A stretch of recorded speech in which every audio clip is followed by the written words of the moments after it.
Assalamualaikum warahmatullahi wabarakatuh, Mbak. Waalaikumsalam warahmatullahi wabarakatuh. Selamat pagi. Sebelumnya perkenalkan, saya Dr. Galuh, dokter yang bertugas di Puskesmas pada pagi hari ini. Oke. Kalau boleh tahu dengan Mbak siapa? Yusi dok. Yusi. Iya. Oke. Mbak Yusi usianya berapa? 25 tahun. 25 tahun. Kalau alamat Mbak Yusi di mana kalau boleh tahu? Di Bantul dok. Bantul. Oke. Betul Mbak Yusi dijadwalkan konseling pada hari ini ya? Iya betul. Oke, baik. Jadi Mbak Yusi seperti ini. Nanti Mbak Yusi silahkan menceritakan semua yang Mbak Yusi rasakan, apa yang ingin Mbak Yusi keluhkan, seperti itu ya. Nanti untuk kerahasiaannya saya jamin karena saya juga terikat dengan kode etik profesi saya. Seperti itu. Paham ya Mbak Yusi? Iya. Oke, baik. Sebelum kita memulai konseling pada pagi hari ini, alangkah baiknya kita berdoa terlebih dahulu ya. Doa dimulai. Bismillahirrahmanirrahim. Oke, baik. Oke, Mbak Yusi, bagaimana Mbak Yusi perasaannya hari ini sampai Mbak Yusi kan datang ke sini untuk konseling, itu apa yang Mbak Yusi rasakan sekarang itu apa? Saya merasa sedih dok. Oh, Mbak Yusi merasa sedih ya. Oke. Kalau Mbak Yusi sedih, itu kan biasanya ada penyebabnya. Nah, kalau boleh tahu penyebabnya apa Mbak Yusi sedih itu? Saya itu terkena kanker payudara, tapi nggak sembuh-sembuh dok. Oke, jadi Mbak Yusi terkena kanker payudara dan tidak sembuh-sembuh. Sejak kapan Mbak kalau boleh tahu? Udah kira-kira 1 tahun yang lalu. 1 tahun yang lalu. Oke, Mbak Yusi, setelah nanti kita melakukan konseling pada pagi hari ini, apa harapan yang ingin Mbak Yusi dapatkan setelah konseling? Saya ingin lebih semangat untuk menjalani pengobatan serta mempunyai kekuatan untuk bisa sembuh. Oke, baik. Jadi ingin semangat ya dan punya kekuatan ya. Oke. Jadi saya simpulkan sedikit ya. Berarti tadi Mbak Yusi datang ke sini karena sedih, karena Mbak Yusi itu punya penyakit kanker ya, yang sudah 1 tahun tidak sembuh-sembuh, dan harapan Mbak Yusi setelah mengikuti konseling ini, Mbak Yusi ingin semangat dan punya kekuatan untuk menghadapi semua ini. Seperti itu, betul? Iya betul. Ya, oke. Baik, Mbak Yusi, untuk kegiatan yang akan kita lakukan nanti itu saya tentu saja tidak bisa sendiri dan saya butuh bantuan Mbak Yusi seperti itu. Nah, apakah Mbak Yusi bersedia untuk mengikuti serangkaian kegiatan yang akan kita lakukan nanti? Iya bersedia dok. Oke, Mbak Yusi bersedia ya? Iya. Oke, baik. Jadi Mbak Yusi langsung saja mungkin kita mulai ya untuk kegiatannya. Iya. Jadi Mbak Yusi, saya di sini ada 3 metode yang akan kita lakukan nanti. Yang pertama itu ada yang namanya metode katarsis, kemudian yang kedua itu ada metode konseling, dan yang ketiga itu adalah metode psikoedukasi. Seperti itu. Mungkin langsung saja kita masuk ke metode yang pertama, yaitu metode katarsis ya Mbak. Oke, jadi di metode katarsis ini nanti Mbak Yusi silahkan menceritakan semua keluh kesahnya, perasaannya, unek-uneknya, apapun yang Mbak Yusi rasakan, silahkan dicurahkan semua. Saya tidak akan memberikan intervensi kepada Mbak Yusi, saya tidak akan menyela Mbak Yusi, tapi tenang saja, saya akan tetap di sini untuk menemani Mbak Yusi. Seperti itu. Oke, silahkan Mbak Yusi. Iya, jadi sebenarnya saya lebih ingin ke cerita ya dok ya. Saya mau cerita. Jadi awalnya itu 1 tahun yang lalu itu saya itu merasakan nyeri yang amat sangat di payudara saya. Nah setelah itu saya cerita ke teman saya. Nah sama teman saya diminta untuk periksa aja lah ke dokter spesialis bedah. Oke, saya cerita. Nah ternyata setelah saya periksa dan mengikuti, ya termasuknya itu sangat melelahkan gitu ya Mbak. Ternyata saya didiagnosis menderita penyakit kanker payudara.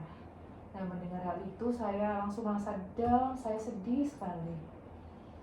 Nah setelah itu saya mengikuti prosedur pengobatan yang direncanakan oleh dokter saya itu.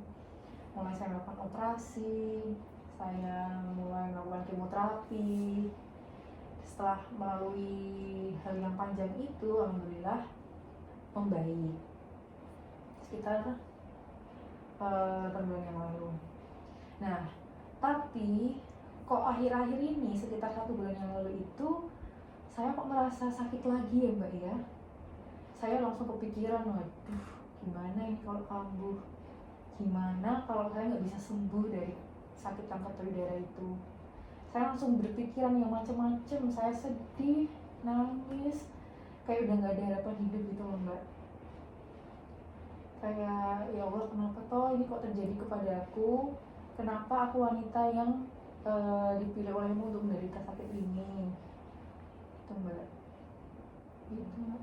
Jadi saya sampai sekarang ini saya merasa sedih, hanya saya butuh seorang yang bisa menguatkan dan membantu saya semangat lagi. Sudah Mbak Yusi? Ya. Oke, saya sangat paham dengan kondisi Mbak Yusi, pasti sedih sekali ya dengan kondisi seperti itu. Mbak Yusi, setelah melakukan metode katarsis tadi, bagaimana perasaan Mbak Yusi sekarang? Ya, saya merasa lebih lega dan tenang. Oke, jadi sekarang sudah lebih lega dan tenang ya, karena sudah menyampaikan semua yang Mbak Yusi rasakan, seperti itu ya? Iya. Baik, oke.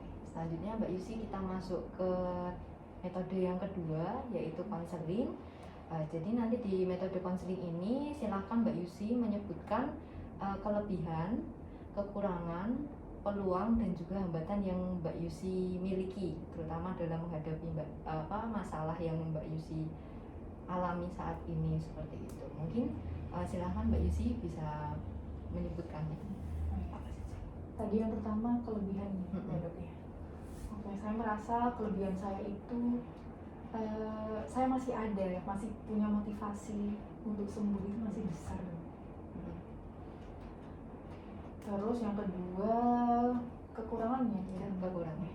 Untuk kekurangannya itu saya itu sering mudah merasa khawatir dan cemas gitu loh Dok. Jadi kayak sakit apa-apa langsung saya pikirin yang benar-benar gitu.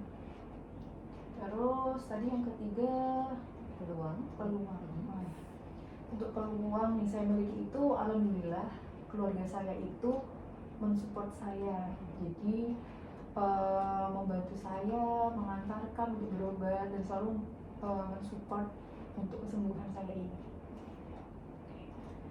Lalu yang keempat hambatannya. Hambatannya. Hambatannya itu ya karena kan berobat butuh biaya ya Dok ya. Jadi lama-kelamaan itu saya kok merasa keuangan saya itu semakin menipis, semakin habis untuk saya berobat ini Dok. Sudah? Itu saja? Ya, benar. Baik. Jadi Mbak Yusi, tadi kan Mbak Yusi sudah mengatakan kelebihan, kekurangan, peluang dan juga hambatan yang Mbak Yusi miliki ya. Tadi kan Mbak Yusi menyebutkan bahwa memang Mbak Yusi itu punya kekurangan, tadi mudah cemas, mudah khawatir, dan juga punya hambatan, yaitu uangnya sudah mulai habis ya untuk pengobatan ini. Tapi Mbak Yusi juga harus ingat juga, Mbak Yusi kan punya kelebihan tadi. Kelebihannya Mbak Yusi masih punya semangat untuk sembuh dari penyakitnya ini. Dan juga Mbak Yusi masih punya peluang bahwa keluarganya Mbak Yusi kan masih sangat mendukung Mbak Yusi gitu ya. Jadi Mbak Yusi harus berusaha untuk kekurangan dan juga hambatannya ini diusahakan pelan-pelan untuk dikurangi, dan untuk kelebihan dan juga peluang yang Mbak Yusi miliki itu dimanfaatkan dan dipertahankan, seperti itu. Oke, baik Mbak Yusi, dari tahap yang metode yang kedua ini konseling, bagaimana setelah melewatinya, perasaan Mbak Yusi bagaimana?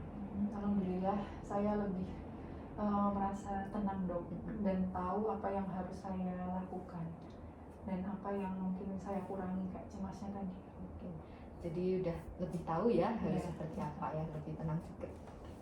Baik Mbak Yusi, sekarang kita memasuki metode yang ketiga, yaitu psikoedukasi.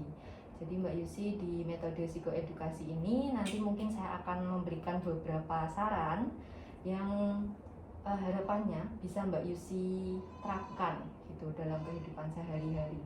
Harapannya nanti kalau Mbak Yusi menerapkannya, semoga masalah yang Mbak Yusi alami ini bisa berangsur-angsur membaik, seperti itu. Oke. Untuk kasus Mbak Yusi, mungkin yang pertama saya memiliki saran adalah terus berpikir positif. Ya, saya tahu bahwa memang tidak mudah ya yang namanya penyakit kanker, menghadapi yang namanya penyakit kanker itu memang tidak mudah. Tapi tetap Mbak Yusi harus selalu berpikir positif, seperti tadi kan Mbak Yusi udah menyebutkan kelebihannya bahwa punya semangat yang tinggi untuk sembuh gitu kan. Jadi Mbak Yusi harus terus berpikir positif, semuanya pasti akan berlalu, insya Allah Mbak Yusi akan sembuh, semuanya pasti masih ada harapan seperti itu. Jadi terus terapkan untuk berpikir positif ya. Kemudian yang kedua itu adalah tetap melakukan pengobatan seperti itu. Mungkin Mbak Yusi juga di titik yang lelah gitu ya, udah melakukan pengobatan berkali-kali tapi kok masih kumat lagi istilahnya. Tapi tetap Mbak Yusi harus tetap melakukan pengobatan, karena Mbak Yusi kan juga udah tahu kemarin yang kanker yang sebelumnya Mbak Yusi kan juga sempat sembuh, dan itu karena rutin dengan pengobatan kan. Iya. Ya, makanya untuk yang sakit yang sekarang sama-sama kanker itu Mbak Yusi juga saya sarankan tetap mengikuti pengobatan sesuai yang disarankan oleh dokter seperti itu. Dan yang ketiga, kita sebagai seorang muslim itu jangan lupa bahwa kita juga memiliki Tuhan, kita punya Allah. Jangan lupa untuk selalu berdoa, berharap kepada Allah, meminta kesembuhan, kelancaran, diangkat penyakitnya, diangkat sedihnya seperti itu. Mungkin itu ya dari saya untuk tahap psikoedukasi ini. Lalu bagaimana perasaan Mbak Yusi setelah melewati metode yang psikoedukasi ini? Ya, saya jadi kekuatan saya bertambah dan semangat saya juga lebih bersemangat lagi untuk menjalani pengobatan ini. Oke, alhamdulillah ya. Oke, baik. Mbak Yusi, setelah kita melewati berbagai kegiatan tadi, rangkaian-rangkaian tahapan tadi sampai saat ini, bagaimana perasaan Mbak Yusi sekarang?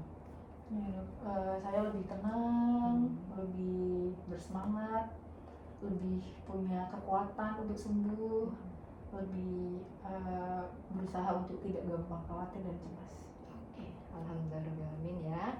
Oke, selanjutnya kalau boleh nih Mbak Yusi mungkin bisa menyimpulkan dari awal sampai akhir ini apa saja yang Mbak Yusi dapatkan dari kegiatan atau konseling kita hari ini tadi. Tadi dari yang pertama tadi ya Dok ya, kan saya udah mengeluarkan kesedihan saya maupun anak saya, itu udah lega tadi. Terus yang kedua tadi kan dari yang saya menulis kelebihan kekurangan itu kan Dok, jadi saya tahu kelebihan saya apa, kekurangan saya apa, jadi saya lebih bisa untuk mengaplikasikannya. Terus dari yang ketiga tadi, setelah mendapatkan nasihat dari dokter, saya menjadi lebih bersemangat, lebih kuat, dan juga lebih tenang, lebih kalem gitu Dok dalam menghadapi situasi yang menimpa saya ini. Oke, sudah? Oke, baik. Baik Mbak Yusi, ini kan untuk pertemuannya ini kan memerlukan, sepertinya saya merasa perlu pertemuan lagi selanjutnya. Oke, untuk konseling selanjutnya mungkin Mbak Yusi ada waktu kapan kira-kira? Mungkin karena saya juga berobat ya Dok ya, mungkin kalau 1 bulan gimana? Oke, berarti 1 bulan dari sekarang. Untuk waktunya mungkin sama atau bagaimana? Iya, sama aja. Oke, berarti 1 bulan dari sekarang ya. Ya. Oke. Dari saya Mbak, tetap semangat, tetap jangan mudah putus asa. Ingat Mbak Yusi itu masih punya harapan yang panjang ya. Oke, pokoknya terus berjuang, semuanya pasti berlalu. Dan saya doakan semoga Mbak Yusi segera sembuh, diangkat penyakitnya, dihilangkan kesedihannya, dan semoga besok kalau Mbak Yusi ketemu saya udah dalam kondisi yang baik, lebih baik dari sekarang. Oke, Mbak Yusi, untuk menutup pertemuan kita pada pagi hari ini, marilah kita membaca hamdalah bersama-sama dan doa kafaratul majlis. Alhamdulillahirabbil subhanakallahumma wa bihamdika asyhadu an la ilaha illa anta astaghfiruka wa atubu ilaik. Oke, baik Mbak Yusi, terima kasih. Wassalamualaikum warahmatullahi wabarakatuh. Waalaikumsalam warahmatullahi wabarakatuh.